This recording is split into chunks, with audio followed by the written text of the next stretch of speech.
Let's talk to a couple of people who were in the audience in Peterborough on Saturday. We've got Ed Murphy, a former Labour candidate for Peterborough. Morning, Ed.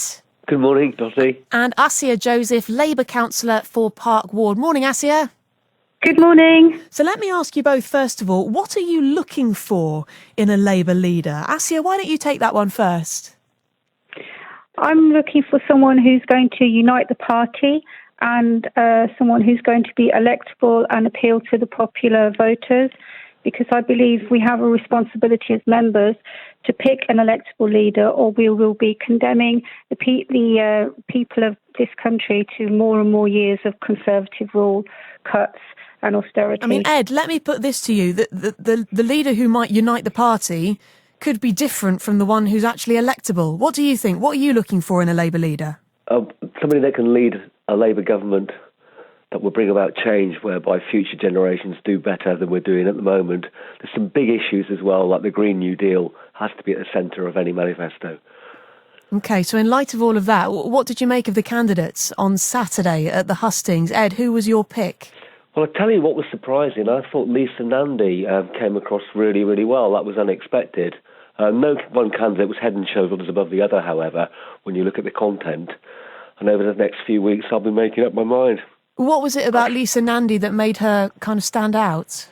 I think it was to do with presentation. I've had a look at the content now, but I was surprised, and I did notice some other people were surprised as well. Obviously, we thought that Rebecca Long-Bailey and Keir Starmer were the front runners, but this will make it interesting. What did you think, Aasiyah? Who stood out for you? I thought Keir Starmer stood out. The Peterborough CLP chose and voted for Keir Starmer and gave him their nomination, and I'm happy with that. I believe he'll be a strong pair of hands, and he will be a very electable leader and will appeal to as I said, to the mass of Labour voters.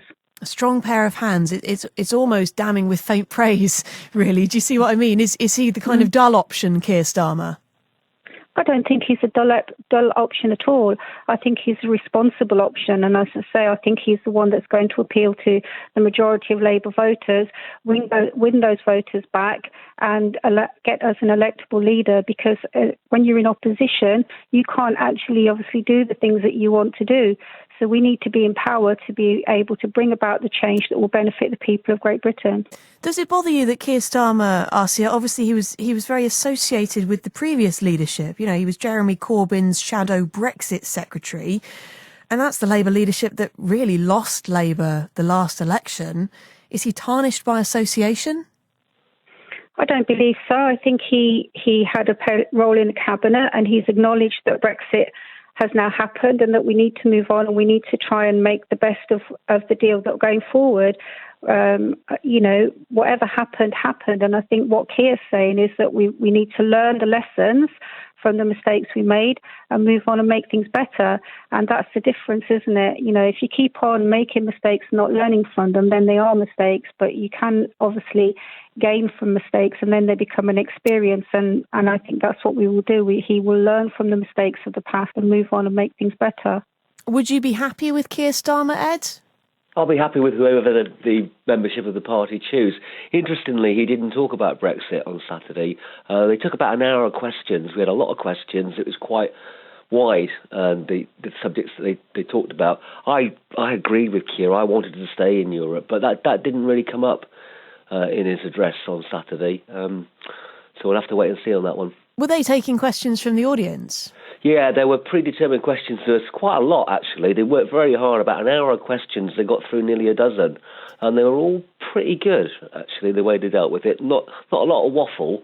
What were the topics that came up? Because that gives us a sense of what's really important to Labour voters in Peterborough. Yeah, there were some fun topics at the beginning. Obviously, the meeting was for people all across the eastern region. I met friends from Norwich and further afield there. People did talk about Peterborough quite a lot. There was some discussions about why we lost the election and what we need to do going forward to win, to make things better for people in places like Peterborough. OK, Ed Murphy, Aasiyah Joseph, thank you very much for your time this morning, both at these hustings in Peterborough.